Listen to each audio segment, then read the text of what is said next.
Welcome back to Sledgehammer Horror, guys. I am Ken Sledge, and let's talk horror. Today, I am joined by the amazing Kinell of Sinister Cinema. How you doing today, brother? I am doing fantastic, mate. It is good out here, man. I'm feeling it. Are you good? Oh, dude, I'm doing great. And we've been trying to connect this for a while, but because of the major time zone differences, it's been a little hard to make this connection actually happen. A little bit about Kinell for you guys to get to know him a little bit. He is a podcaster and battle rapper. As a battle rapper, he is top 10 in the UK for most battles, and he's performed everywhere from London to Dublin to Brooklyn, facing off against real legends and racking up tens of thousands of views on various leagues. Now, what got you into battle rapping?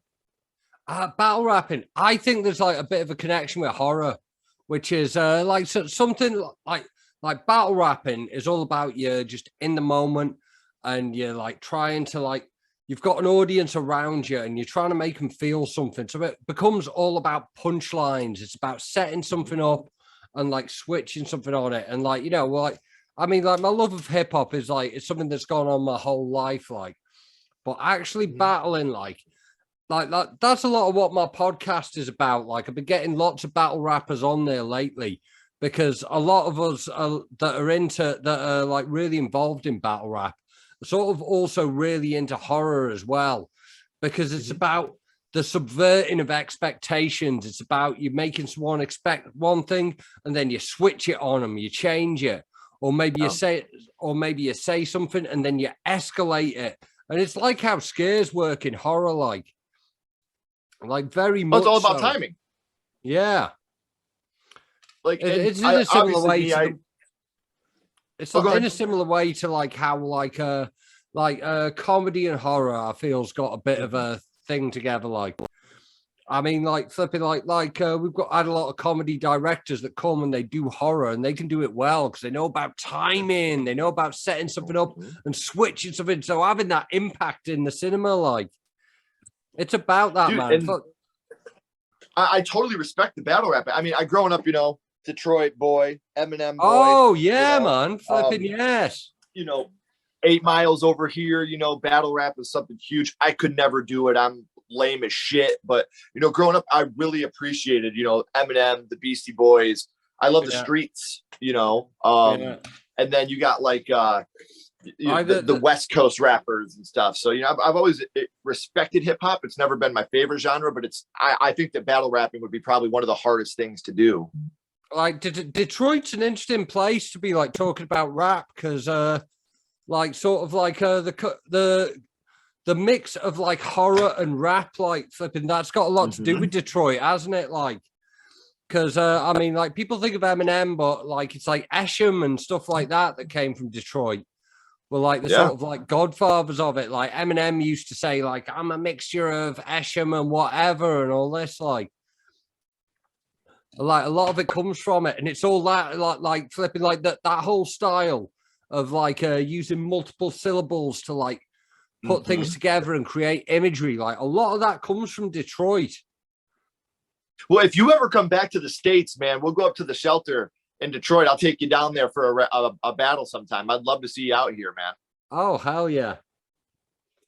So obviously, besides battle rapping, your podcast is a horror cult cinema podcast on YouTube and all the main audio podcast platforms, where you have long chats with a beer with guests, from film critics to rappers, and sometimes just your friends from over at the pub. But you guys can check that out by clicking the links down here in the description. You don't have to go searching for it. I have all the links to Sinister Cinema down here. So we know what got you started really in the battle rapping, but what would you say pushed you into really starting the podcast and getting that going? I kind of had something going on it was the start of lockdown. It was a similar kind of time to around you started. I think I followed your channel really early on. I was flipping trying to be a YouTube guy with the face in the fucking thumbnail and all that kind of thing. And I was trying to do it on my phone. And basically it was because I didn't have any gigs at the minute, flipping my whole adult life and flipping, I'm in my 40s now. But my whole adult life, I've always had a gig to prepare for, sort of the COVID lockdown was the first time I didn't. So I wanted to talk about horror. So I was trying to be on YouTube and be like everyone else. And then flipping things lifted and I got back into battling. I thought I didn't like that. I thought like, no, I'll try and do something that's what I want to see, because I really like a lot of like the long form like chat podcasts. Yeah. But like they're not, a lot of them aren't really getting the people that I want to see on there. So I thought, oh wait, I can just do that myself. Mm-hmm. So that's Dude, and that's first off, I want to say thank you for following us for so long. Like, it really does mean a lot. And I'm so glad that we were able to finally make this connection and bring you on the show, man, because not only do I respect people that love horror, but people that have like-minded issues like I do. And we've had plenty of conversations, and I'm really excited not only to work together today, but to work together again in the future. Like, this is something very exciting for me because I'm learning more about you and the things that got you into horror, and how, you know, battle rapping is something that I've always respected. You know, it's something I've always respected, and I've always, it to me, that's like, it's like painting, you know, it's an art that one wrong move on your paintbrush and the whole painting's ruined. You know, you say that one word and you stumble on that one word and you're done. They got you, you know, you're locked down. So it's all amazing. And I really think you guys should be checking out the channel. So make sure you're subscribing to the podcast, to the YouTube channel. It's all right down here in the description. But in order, Kinell, for you to have a horror podcast, horror had to start for you somewhere. So let's go back to the past, my friend. Talk about the movie that got you started in the horror genre. And my friend, your first horror movie was Ghost Watch. Ghost Watch from 1992. And there's a lot to say about this one. I mean, it's the 30th anniversary of Ghost Watch this year, like 1992, when I was like 12 years old. I saw this. For people who don't know about the background of Ghost Watch, this was something that went out on the BBC. It was kind of like a fake documentary about, well, not even a fake documentary. It was like a fake live stream about what should we call it? People like being at a haunted house, and like they were cutting back to the studio and all this sort of thing. And what should we call it? It was a drama. It was set up and it was fake, but it was set up so it looked exactly like it wasn't. So it caused like literally like nationwide hysteria, and including me. I've never seen it, but I've been looking it up, and it's like you said, it's like a horror mockumentary. And it's one of these things where I want to own this. Like, usually I'll own, but it's so hard to even find a copy of it to own. So I'm going to be pretty much letting you carry everything. But do you remember about, you said you were, 12, 13 years old. Do you remember who you were with the first time you had seen it? It was literally me sitting on my own, like, what you call it, in my bedroom with the first ever, like, little, like, 12-inch TV that my mum got me, like, when I was a kid. And it was the first time I was allowed to watch, like, the Halloween programs. Because I was always into spooky stuff, like, it's like, I think a lot of us, like, that are into horror, like, like, even before we saw horror films, we were into Scooby-Doo. And, like, we'd check out comics that had spooky things in and that. But this was the one where I was old enough to watch the stuff that was on the BBC. And so we were watching this. But the thing about Ghost Watch, like, it's still an incredible piece today that's gone on to be very influential. Like, we're talking 1992, so this is way before, like, the found footage boom. Obviously, we've had things that have happened before it, like Cannibal Holocaust and this. But you really got to understand how real it was, like, because the BBC would do these things. They do like charity things, like I think like PBS would do or something. Sure. Where it'd be something like that. Like the kind of things like we're gonna be at this zoo for the day or something. And like the thing is, like, flipping, like, the people who are involved in it, the actors in Ghost Watch, are like the people who were the BBC presenters that would have been doing that sort of thing at the time. So it was like we had 4 TV channels at the time, unless you were really rich, and I didn't know no one really rich. I was growing up in Wrexham, like I didn't know no one who had Sky TV. We had 4 TV channels, and the 4th one was a recent addition. And so like there was only 2 channels that played what should we call it, like children's entertainment. Yeah. And like so like Saturday morning, like when you'd be watching your Saturday morning cartoons, we were all watching BBC One, and it'd be the show called Going Live, which was presented by Sarah Green. And she's the main person who's like running around this house. And like it also features like Craig Charles from Red Dwarf. Do you know about Red Dwarf? Yeah, and I'm reading about this, and like they've even called this like the most controversial BBC programming of all time. Like you said, with Sarah Green being on it, like it really did. This reminds me of what the Blair Witch Project did here in the States, with people wondering, is this real? Is it fantasy? What's the real deal behind this?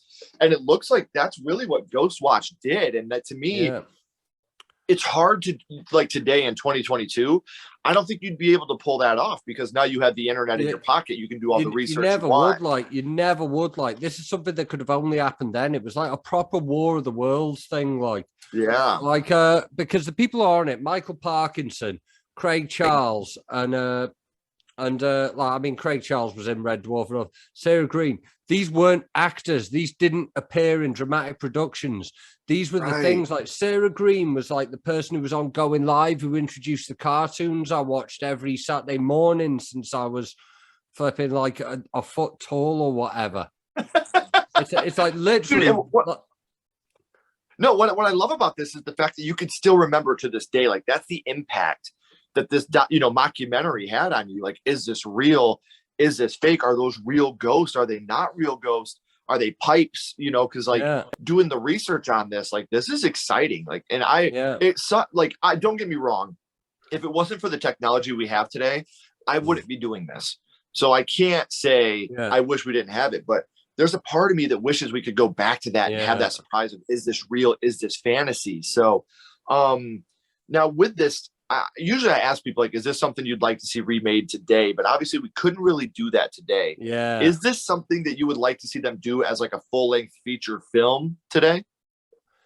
I just really wish everyone could have that experience. Like, could you imagine like whoever you was watching on television as a child? Can you imagine like flipping if they were like appearing in what you thought was a live stream and got killed by a ghost? That is mind-boggling, isn't it? Like, right. Well, do you remember which, was there any specific scene that affected you the most?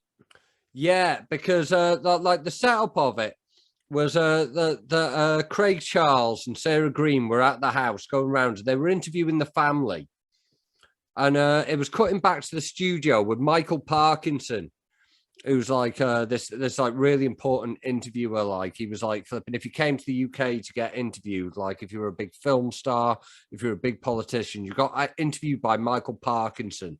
And that was a big thing. He was an important guy. It's the only dramatic role he's ever done, and we didn't even know it was a dramatic role.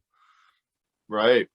So he's back at the studio, and he's interviewing this woman who's talking about like parapsychology and saying why it's bollocks and all this.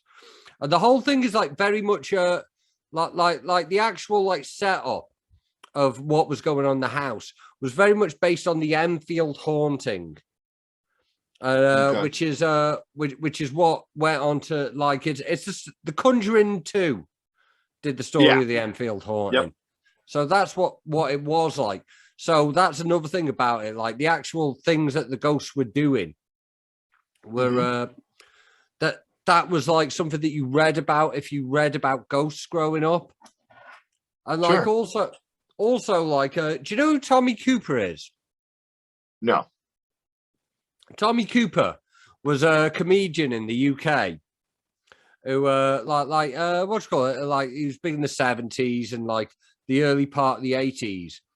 And he like, his old bit was like he was a magician, and like, but he was a shit magician. So the joke was he'd like come on TV and he'd do a trick and he'd go, "Hey, look at that," and then he bollocks it up at the last minute. That was the thing.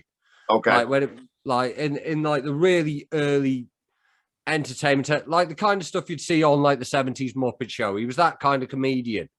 Okay. But he died of a heart attack on screen like during a live performance, and like he literally collapsed, but like in the middle of a trick, he just like keeled over and then didn't move. And this is a real thing that happened. He keeled over and didn't move. And like, because that was kind of what his act was, everyone thought that was a joke. So he was there lying still on like bent over a table with a fucking hat that he was about to pull a fucking rabbit out of or whatever for a couple of minutes. And like the audience were laughing and it was live on TV. Yeah. That's awful. Yeah, before anyone realized it was live. So this is about 1984, by the way, like for context. So so like eventually, like the footage has been destroyed. Don't go looking for that shit. You won't want to see it anyway. Right. But because of this, it was something like that was spread like kind of like how an urban legend is spread around playgrounds. You say, oh yeah, once a guy who was on TV died. Yeah, it's like spread like an urban legend. But normally with an urban legend, you say you hear it in the playground, then you go home and you speak to your mum and say, "Oh, I heard there was this guy with a hook for a hand," and then your mum goes, "That's bollocks. That wasn't real." But like in the case of Tommy Cooper, what happens is you go home and you say, "Mum, I heard there was this guy," and she goes, "Oh yeah, your granddad was watching that. You were in the room actually. You're probably too young to remember." But yeah, your granddad was laughing. He thought it was a joke. And it's a real thing you find out. So like growing up, like in the UK, you were at the back end of the 80s and the 90s, you had an awareness that people did die on TV. Right. It's something that had happened. And now you feel like you're seeing it happen again. Yeah, you have that awareness, like, and it's quite like now I can watch it as a drama, but at the time I was watching it as a live stream. See, and I'm doing this research on it, like as we're talking, and I'm so like invested in this. Like I need to be able to find a copy that I can watch of this because this is intense. Like, this is what they did with this is brilliant. Like, this is genuinely brilliant how they did this. Yeah, the next day, like, because like Going Live was like the BBC One show where they showed you cartoons, and we'd see like fucking. No, I think it was too early for X-Men. It was like what should we call it? Like just like Scooby-Doo and all that kind of thing. They had to do a special episode because so many people were terrified by it. They had to bring like the whole cast, like Sarah Green and all that, on to say like kids, you don't need to worry. These people are alive. It wasn't real. Right, man, that's awesome. Yeah. So we know what your first horror movie was, being Ghost Watch, and something I'm absolutely going to have to check out, even if I have to get it imported here. But my little buddy, what you call it? They're putting out a Blu-ray of it, like, but it's only out in America because it's never been shown again in the UK, and it's never going to be released in the UK apparently. But 101 Films are putting out a Blu-ray, and you can watch it on archive.org. Okay. Yeah. So I just wrote that down. I'm going to put the link in the description as well, so you guys can check it out because this is super interesting to me. So, Kinell, we know about your first horror movie, being Ghost Watch, and what that meant to you. But now my little buddy Ghostface here has a question for you. Yeah. What's your favorite scary movie, Kinell? What is your favorite horror movie of all time? Oh, I think I'm being a bit bait here. Like I move between two. And like it varies every day. I think it's going to have to be John Carpenter's The Thing. And you can't go wrong with The Thing. It's so good. It'll one never of the best stop practical effect movies of all time. One of the best scores of all time. The acting's phenomenal. I mean, who doesn't still to this day jump every time at the blood scene? You know? Oh yeah, it's perfect.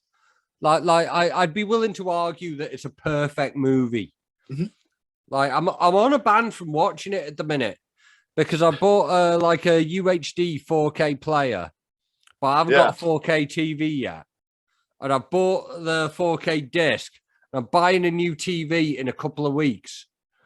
And So I'm like waiting for the new TV to arrive so I can watch it again, like as if I don't I haven't got like 5 copies of it. Like Well, I mean, so like I'm not watching it until it's time to watch the really good copy. well, I mean, look, this movie still to this day is an influence. You look at It Chapter 2, and when Yeah, Stanley's head comes out of the fridge, that's a total homage to The Thing when he has the spider legs yeah. coming out of his head. Like, so I mean, the movie is still making rounds today, and it's still super impactful today. So, man, I've had an amazing time hanging out with you, Kinell. And before I Oh let you yeah, go, I man. have one last question for you. What we're gonna do, we're gonna go back to Ghost Watch, and what we're gonna do Yeah. here, my friend, is rank this movie on a skull count. Now, Mm, we're not ranking it on acting, production, score, anything like that, because obviously it was a mm. mockumentary. But what we're going to do here, my friend, is rank this on how much it affected you on first viewing. So 0 skulls being not effective, Yeah. 5 being extremely effective. You can use half and quarter skulls anywhere in the middle. What would your ranking of the Ghost Watch be? It has to be a 5. It literally changed my life. It made me feel something I never felt in my life, and I've spent my life chasing that feeling. I often compare horror movies to doing drugs for the first time, man. You It get is that that's high, very and then you're true. Like that's very constantly true. chasing that dragon, trying to get it again. Yeah, but that really was like I strongly I'm really glad that I've spoke to you before you've seen Ghostwatch, because you Yeah, need to understand this. This is like the children's TV presenter you knew.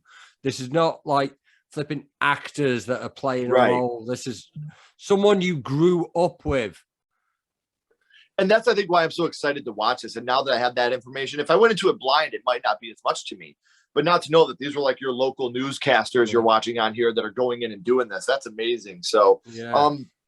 everybody, we are at the end of the third act. The credits are about to roll and the curtain's about to drop. But before it does, there's some links down here in the description that need your loving. So make sure you're following him on social media. Make sure you're subscribing to the podcast. Kinell, don't go anywhere. I got a couple more questions for you. Everybody else, as always, keep talking horror, stay what you There you are, go.